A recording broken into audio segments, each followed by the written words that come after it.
Building a homemade GoPed for under $50. This is when I first built the scooter itself, about a year ago. I had kind of abandoned the project. The issue was that the back tire was plastic, and the way it was designed meant that I couldn't put a smaller sprocket on it, and it also didn't hold any air, so that was a problem. So I bought this aluminum rear wheel off of Amazon for like $30 and started the project again. First ride was completed, but it needed some more work. I've been working on it a little bit. I'll show you what I have. I lifted the bars up a little, which I didn't realize you could do, so that's nice. I went ahead and put some rubber on there. I made this little chain guard, which kind of works. It needs a little bit more reinforcement back here. Probably not permanent because it is horrible. The pole starter broke, so I'm waiting on a new one. I made this kickstand, and it's from a bicycle, and the end was shortenable. But the problem is, if I would flip it up like that, it would be sticking out, so I made it kind of fold in there. It has that little nut to hold it. I mean, it's not the best design. I'm definitely going to have to update it, because it's going to wear down really quick.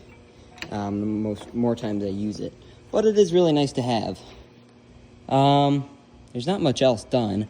I also put a spring on the fuel line to hopefully fix my fuel cutoff issue, but I don't know how well it's gonna work. We'll see. It seems like it flowed pretty good.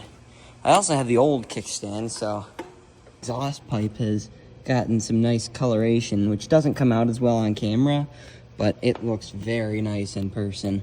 The tire seemed fine.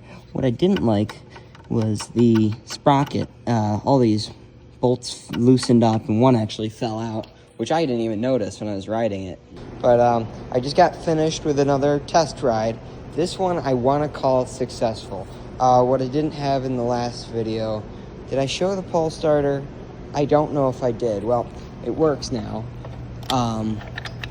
It's the metal one. I had to take parts out of the old plastic one because this one used a different style. The other one pushes out, so I took some of those parts, put them on here. Now she's golden. So if you didn't see that, there you go. The kickstart thing, like last time I rode it, it rattled like crazy when it was hitting there. Also my spring fell off. Well, it got unhooked from here. So I bent that hook, I don't know if you can see there, holding the spring. I bent that at 90 degrees. Now it's not coming off at all. And then I went ahead, I put this rubber boot on there. That way, one, it won't rattle when it's sitting on the ground. It's not going to be like shaking, like smacking the ground or something like that. I don't know. I also wanted a little bit of a rubber boot on the end. And then, also so if it doesn't smack the crap out of the frame. And then I went ahead on Amazon. I got these Banshee, because this is the only thing I know that has these exhaust tubes. Went ahead and grabbed some exhaust tubes off of Banshee on Amazon for like $6. And so now I have an extra one, some hose clamps, and it came the very next day. And then I went ahead and put a conduit fitting on here. You can't see it, but it's holding these two pipes together because I noticed inside my old tube here, the main reason why it was melting so much was from the inside, where it was just working as basically an exhaust pipe. So I eliminated as much of that gap as possible for now. Okay, here's some interesting news. I was digging through my parts bin, and I found a 7-tooth sprocket that looked like it would thread in. So I'm gonna put that on. Alright, she's tightened up, ready to ride. Do some Loctite on there. And then I just gotta pull together some chain. Yeah, definitely faster.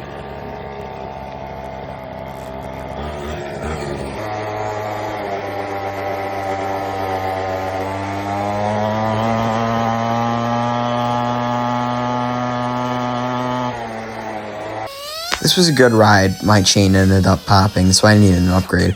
And also, look at this right here. Somebody from the trails ruined the baseball area. Well, I was taking a look over the scooter here, And I noticed that my custom fuel thing, you probably can't see it on camera, but it's indented in the middle. That's interesting. So I'll get some gasoline-proof rubber or something to fix that.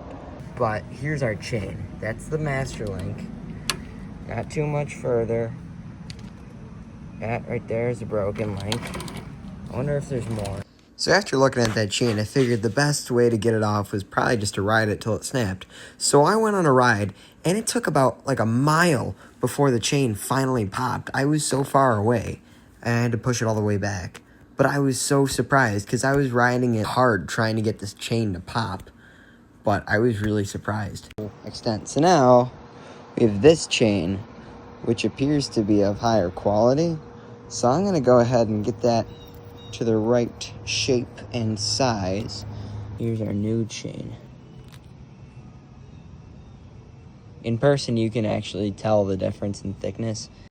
Okay, well, I couldn't find a master link for the new chain because my clip broke, so I just put on another link and popped it on there.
Technical difficulties.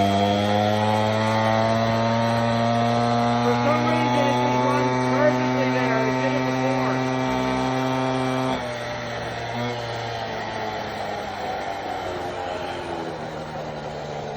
When I went down there before, it did that. It just runs so well.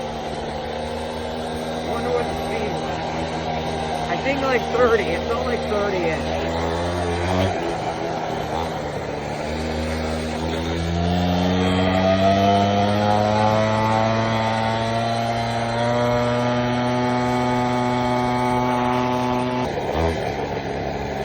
Muddy, I like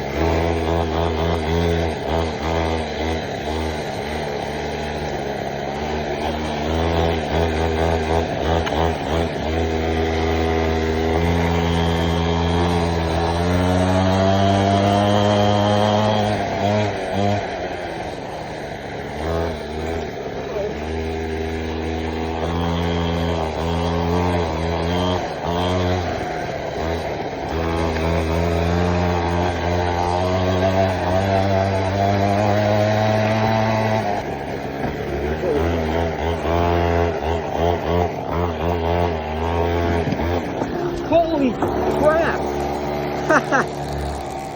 It was something I always think about, taking this over the bridge, and then the one time I just, damn it! I'm usually careful there. That could have ended worse.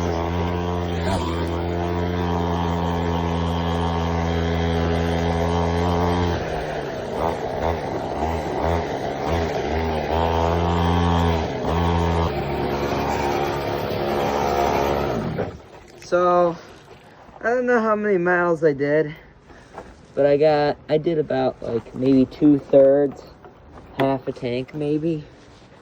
And I will say that is not very fuel efficient. Isn't she a beauty? Just so fun to ride, and it sounds great. Like, it sounds like a weed whacker. And I like weed whackers. I like chainsaws. Ah, man. Just fun, man.